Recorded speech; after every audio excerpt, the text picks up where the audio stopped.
Okay, you ready to learn short foot? Short foot is literally your foot is getting shorter. So imagine this is your foot.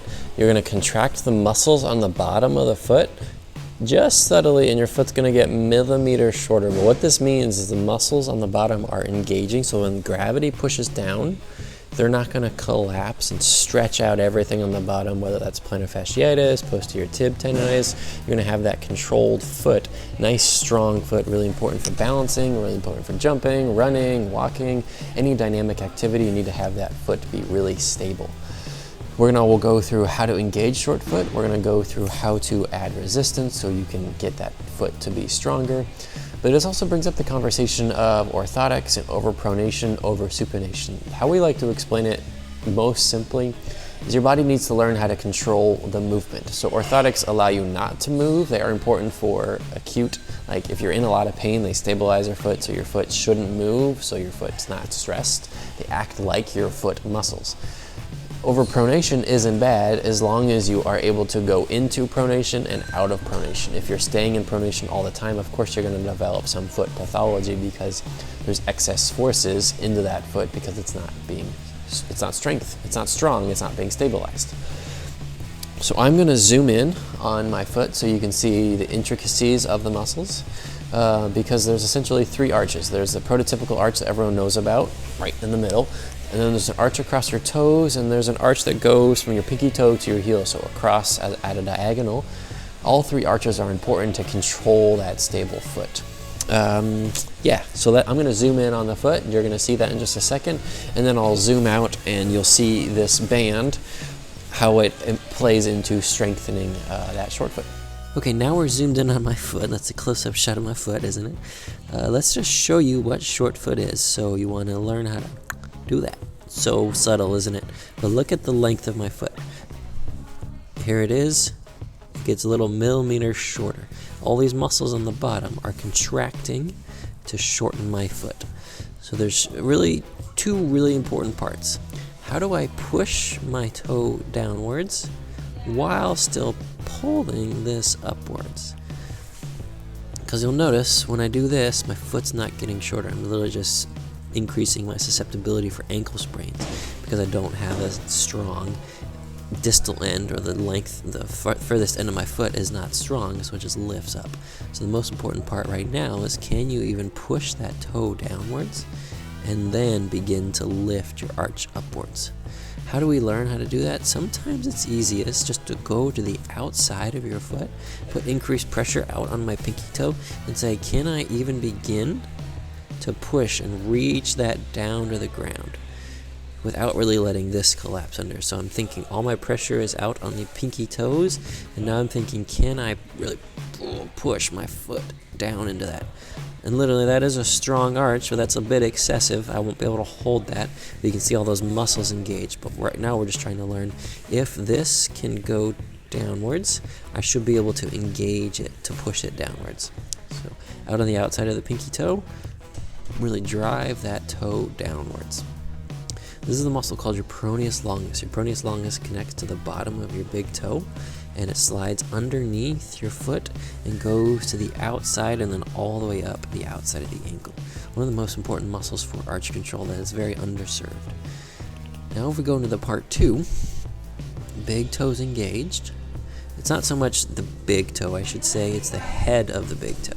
So the head of the big toe is engaged, and then we start to think, can I pull this upwards? So what I'm thinking is twisting this part of my bone outwards, or lifting this upwards. And notice I'm tired, so I'm losing this. So sometimes it's easiest to have some sort of feedback. So I'm going to use this mic cord and put it underneath the head of my big toe. You can use a coin or a key. Your feet are large sensory organs, so they're very sensitive on the bottom of the feet. So immediately when I start to lift this up, I can immediately feel that come off. So keep the pressure onto that mic cord, in my case, put your coin or your key or a band or a rubber band, just something underneath, and then start to twist that upwards. If we just go through the muscles, we learn peroneus longus. If I exaggerate it, you can start to see those are the arch foot intrinsic, so the arch push-up muscles. And then you can start to see this tendon right here. That's your posterior tibialis. It's one of the biggest arch controllers for this arch. For a lot of people, if we pan upwards just a little bit, let's get this out of the way. If we just look at normal posture, a lot of people are driving into that overpronation posture. So things that are susceptible here, if I exaggerate it further, we got that bunions where I'm walking, the force is going to be here, so I'm going to get a bit of a bunion developed right there. We're lengthened here, so that posterior tibialis tendon could be stretched, so you get some tendonitis there. We're really flat, so that plantar fascia is getting really stretched, plantar fasciitis. We could get some metatarsalgia or some Morton's neuroma, and literally any foot posture, any foot pathology could be explained by this foot posture. So it's very important to learn, how do I push downwards, lift upwards. So if I zoom back downwards, some people, myself included, as we get tired, I'm going to start to curl those toes. So see right there, see that toe curling, or I'm going to start to do that as my foot gets tired. So this is toe yoga, a video for another day, but can you lift all your toes upwards? And zoom out just a little bit. Can you touch just your pinky toe? Can you touch your four toes? Keep your big toe up. But realistically, just for short foot, it's the opposite. Can you push your big toe down? Keep your four toes engaged. And then start to do that short foot. So big toe down, four toes up, lift that arch upwards. That's engaging this arch, that's engaging this arch, and that's engaging this arch. If you guys have any questions, let us know. But I'm going to add some resistance now. So we're going to zoom back out, but this is short foot. Now we're going to add a band that's pulling our arch into that pronation. So take your band. This is a blue band, so it's one of the harder ones. We tend to like harder resistance for this exercise, so it really pulls you into that pronation. So if you just rest in your normal posture, knees can come together, and just feel, especially on this right side, feel how that gets pulled inwards, and you can start to see that lengthened posture here, that skin creases here. That's that overpronation beginning. Best time to learn is when you are under pressure.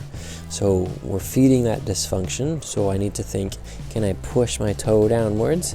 Then can I start to lift upwards? And I'm starting to push into that resistance. So the resistance gives my brain something to fight against rather than just air. So most of you will do better when you add some resistance to this exercise. So big toe staying engaged. You can start to see those toes are getting shorter. I'm crunching, so let's hold that upwards. Lift that into the resistance. As you get better at that resistance, then you start to hold this one, and then you start to say, can I do this other side? Big toe down, hold it upwards. Just like in the seated clams, if you guys watched that, you want to do a 20-second hold where both of these are holding outwards, both of these arches are engaged. 20-second hold, and then choose a foot. Keep this one nice and stable, and then rotate in and out. Don't let this one move. Rotate in and out, keeping this engaged, keeping this engaged. 20 in and out, so I feel that big arch burn. Whew. Well, what's important about this is I'm actually going into overpronation, but it's under control, so I have the ability to come out of it. Super, super, super important. 20 here, 20 here. So 20-second hold open, but I love going into pronation, pulling out of it. Into pronation, pulling out of it. In and out, but it's actively controlled. You can see that posterior tib tendon starting to work. If you guys have any questions, please do reach out and let us know. This will be frustrating and hard for most of you. Just power through. I promise you it's worth it. Your body will learn very quickly. Good luck.